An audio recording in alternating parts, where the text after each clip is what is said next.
The years when I pursued the inner images were the most important time of my life. Everything else is to be derived from this. It began at that time, and the later details hardly matter anymore. My entire life consisted in elaborating what had burst forth from the unconscious, and flooded me like an enigmatic stream, and threatened to break me. That was the stuff and material for more than only one life. Everything later was merely the outer classification, the scientific elaboration, and the integration into life. But the numinous beginning, which contained everything, was then. CG. What exactly is insanity, and what does it mean for a person to lose their mind? Is it a classification of ideas that makes a person sane, or could it perhaps be something deeper? Surely, the neurons in the brain do not consider the nature of the stimulus they receive before processing the information. The physical domain, in this sense, is entirely impersonal. It seems quite evident that what takes place in the mind of a human being so that they may further disassociate from the world around them, is clearly not primarily because of the stimuli around them, nor is it entirely a matter of neurological mechanisms either. If it were simply one of these two things, this would be a simple A-to-B process of examination, and psychotherapy would have been a resolved field of study for the last 100 years or so. Since this is not the case, examinations of psychosis consequently have reached an impasse. Psychology as an overarching field has stagnated, and is proud of it, because they have the offices and pensions to prove their efficacy. This is no condemnation of the psychologist, for it is not very hard to come across a story where regular sessions with an open-minded therapist can catalyze great healing within an individual. Again, this is not due entirely to psychology as a field of study, but more so to do with the psychosomatic interaction between two minds, towards a greater and single goal.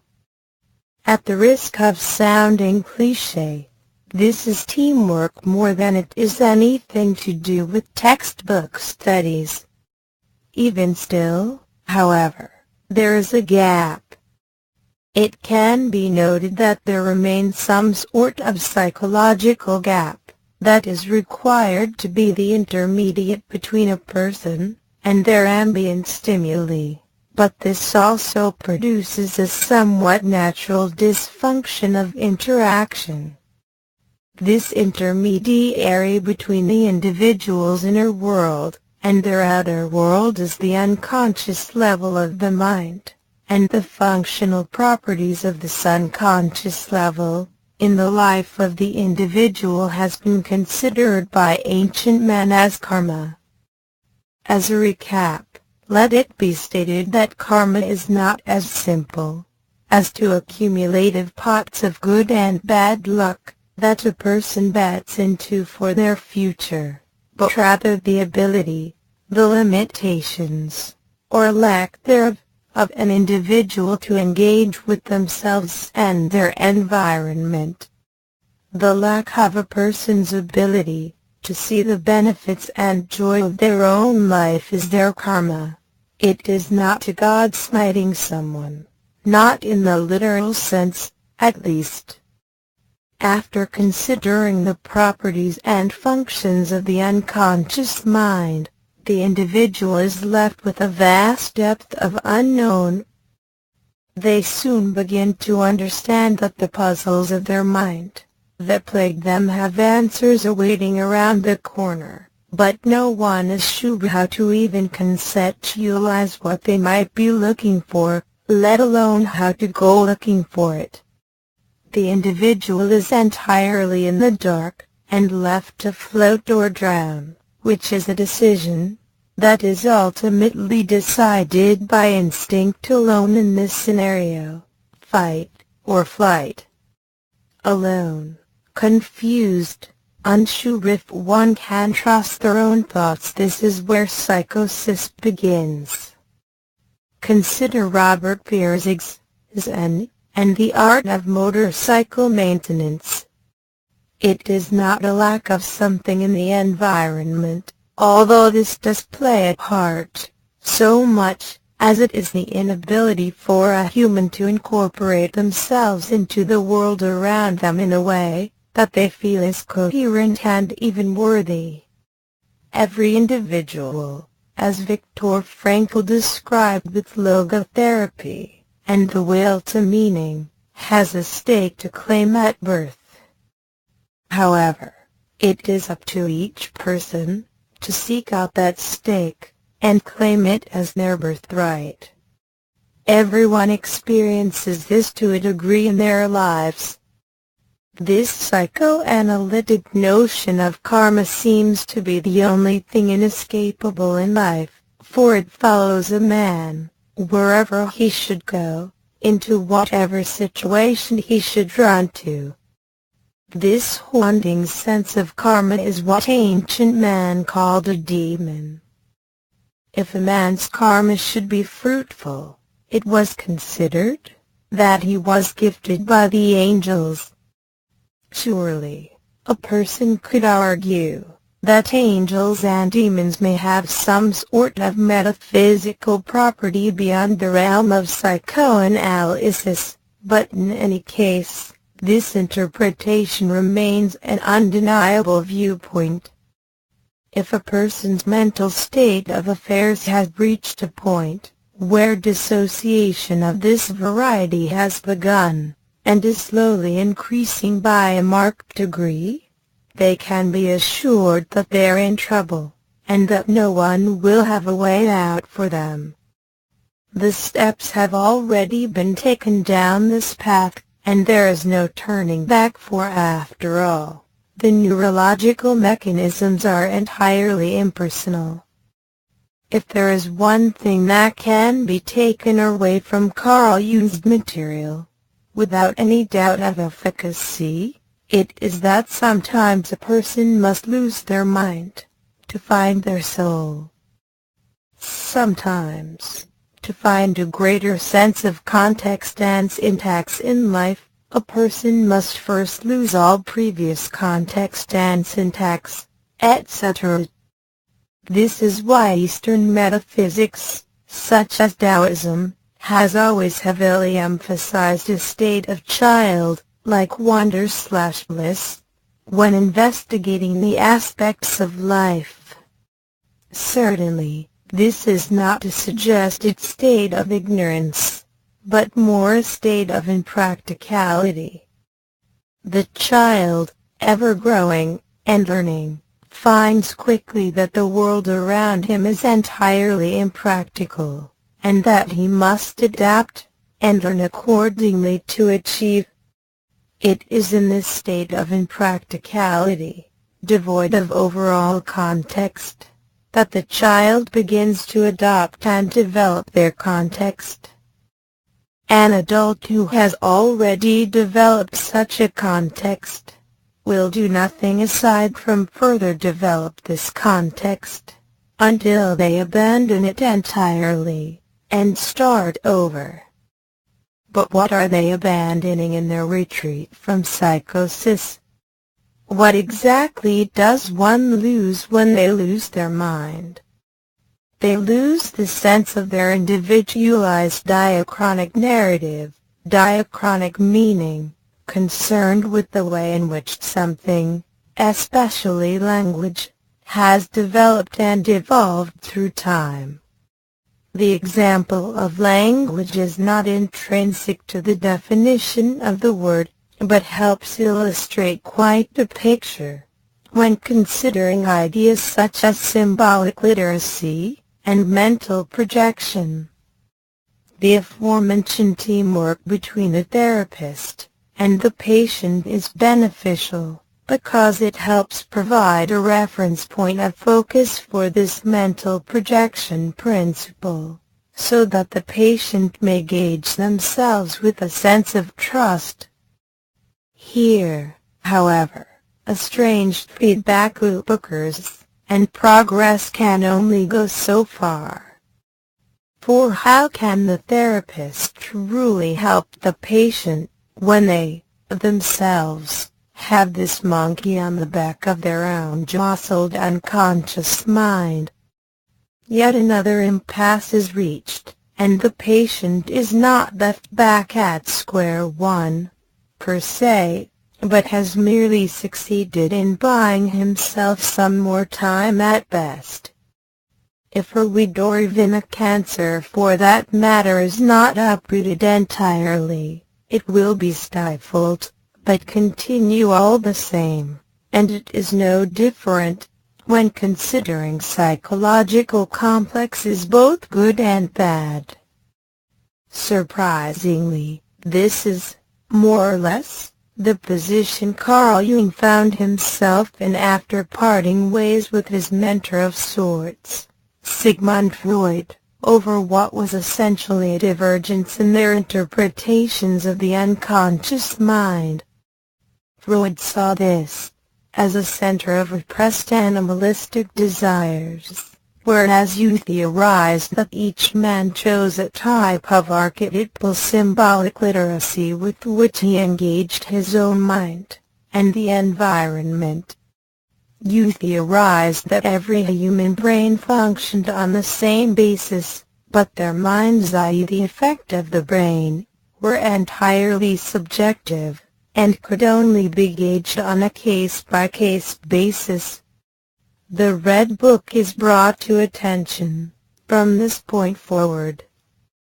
A bit ironic perhaps, this work is considered both the magnum opus of his career, and his brush with insanity, in the form of a midlife crisis breakdown.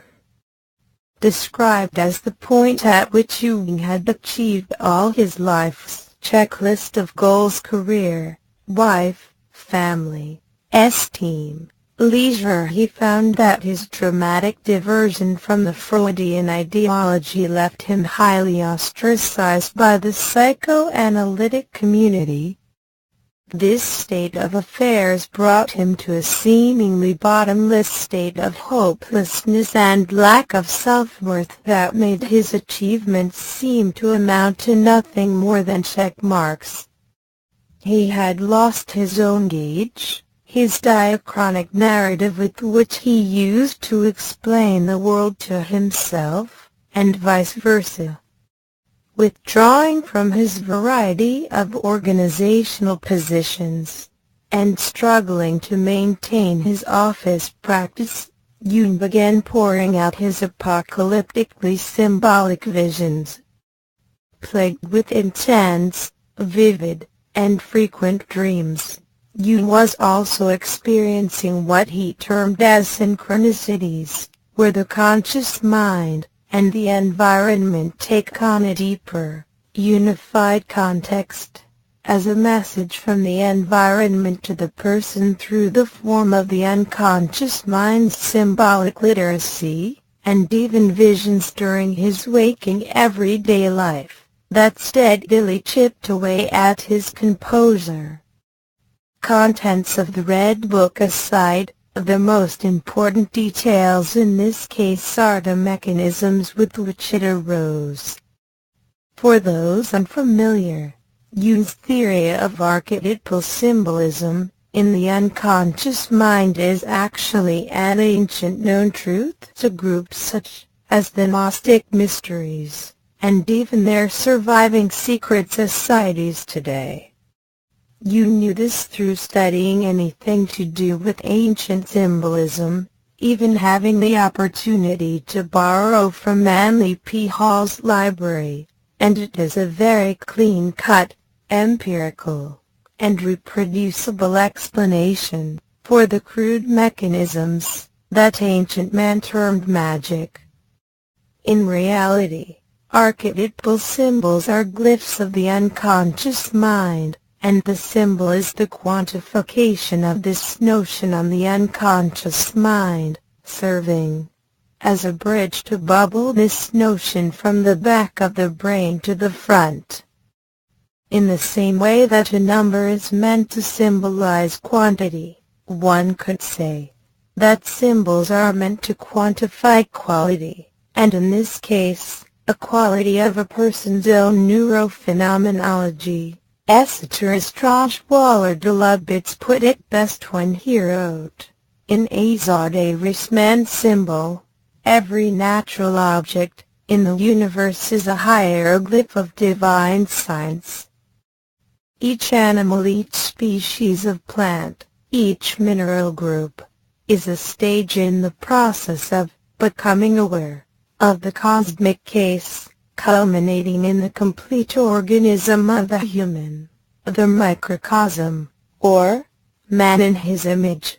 Obviously, therefore, we must be able to transcribe what is in us into our mental and objective consciousness, by establishing a relationship between the life in us and observation of that life in nature. An inability to perform the functions that de-Lubitz describes as the breakdown of the diachronic narrative, and the onset of psychosis. He might as well have taken the words straight from Jung's mouth, because these indeed are the fundamental mechanisms behind Jung's flirtation with psychosis, and what became his own transmutation through the Red Book. Dr. Stanislav Grof has gone even further with this type of research, and elaborated on psychoanalysis that deals with the syntax of these archetypal symbols in the brain, meaning to say that, if numbers create an equation of quantity, can archetypal symbols create an equation for quality within an individual? Undoubtedly, the answer is yes, and Carl Jung's Red Book is the best case study that a person can find on the matter. The conceptual bridge from this point forward is self-hypnosis. Surely a patient practitioner form of hypnosis would be useful for uncovering and elaborating the symbolism of the brain, but the objective here is to determine how this state of archetypal symbolism is empirically related to psychosis. Right off the bat, schizophrenia can be considered as a field of examination worth studying, and even dissociative personality disorder and borderline personality disorder on a bit more subtle level, both throwaway terms in the grand scheme of things, but still interesting for case study. Updates in modern scientific understanding of hypnosis have demonstrated the mechanisms of the brain that psychologically induce states of autohypnosis, for a variety of reasons such as pain management, anxiety, depression, and basically what can be considered as the ability to more easily manage the imbalanced aspects of a person's life. Under no uncertain terms is meditation anything but autohypnosis, and consequently, what ancient man considered to be spell-casting literally originally stemmed from the knowledge of symbolic cues to induce hypnotic states of consciousness. To quote modern scientific study on the matter, individuals highly responsive to hypnosis can quickly and effortlessly manifest atypical conscious experiences as well as override deeply entrenched processes. These capacities open new avenues for suspending habitual modes of attention and achieving refined states of made awareness. while some of the details are still